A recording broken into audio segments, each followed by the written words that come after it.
Hello बच्चों, welcome to all of in the मंगनाड़े biology classes.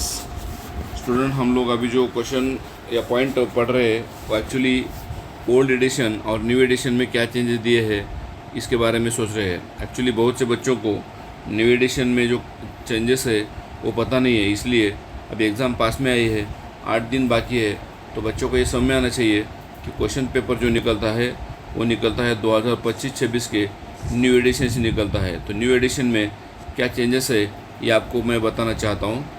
ये एक्चुअली जो चेंजेस मैं बता रहा हूँ आपको वो है 12th के बुक में, 12th का जो NCERT है, 12th का जो NCERT बुक है उसके अंदर होने वाले या हुए वाले ये चेंजेस है। मैं आपको सिंपल चेंजेस है, ज़्यादा चेंजेस नहीं है। ओके, तो ये जो पॉइंट है पहला वाला, Indian parliament has recently cleared the second amendment of the Indian patent bill. Okay, actually ये जो पॉइंट है ये पॉइंट है biotechnology application, biotechnology. Okay,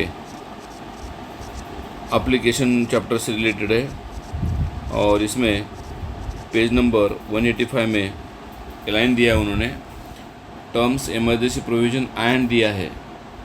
old addition में एंड दिया है, तो न्यू एडिशन में एंड रिमूव किया है। ओके, प्रोविज़न एंड रिसर्च जो है वो रिमूव किया है एंड। ओके, तो यहाँ पे उन्होंने दूसरा सेंटेंस डाला, include patents terms of emergency provision दिया है, मतलब एंड वर्ड रिमूव किया है और टर्म्स एंड इमरजेंसी के बीच में ऑफ वर्ड डाला है। तो ये चेंजेस है पहला। दूसरा चेंजेस है ये है, एक्चुअली दूसरा चेंजेस कौन से चैप्टर से रिलेटेड, ह्यूमन रिप्रोडक्शन चैप्टर से रिलेटेड है। आपने सुना होगा ह्यूमन रिप्रोडक्शन चैप्टर जो है वो ह्यूमन रिप्रोडक्शन चैप्टर से रिलेटेड है, ये दूसरा क्वेश्चन। और यहाँ पे पता होगा आपको मियोसिस 1 जो होता है, मियोसिस 1 जो होता है ओवरी के अंदर होता है, और मियोसिस 2 जो होता है, मियोसिस 2 जो होता है वो ओविडक्ट के अंदर होता है, ओविडक्ट के एम्पुला में होता है। तो यहाँ पे ओल्ड एडिशन में उन्होंने दिया था ओवरी से निकलने वाला ओह्यूम, ये रॉन्ग है, क्योंकि ओह्यूम जो बनता है मियोसिस 2 के एंड बनता है ना। ओह्यूम कब बनता है? मियोसिस 2 के एंड में बनता है और ओवरी के अंदर बनता है फिर क्या? Secondary oocyte.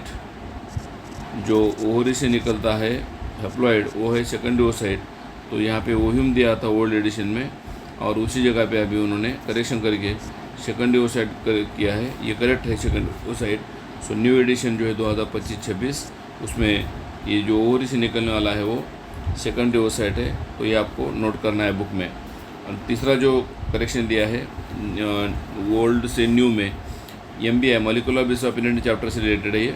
और इस चैप्टर में आपको पता होगा ह्यूमन जीनोम प्रोजेक्ट बोल की पॉइंट है, ह्यूमन जीनोम प्रोजेक्ट। और उस ह्यूमन जीनोम प्रोजेक्ट चैप्टर के अंदर या पॉइंट के अंदर ओके उन्होंने यहाँ पे मेंशन किया है finally exactly nucleotides base of the exactly same in all people बोला है।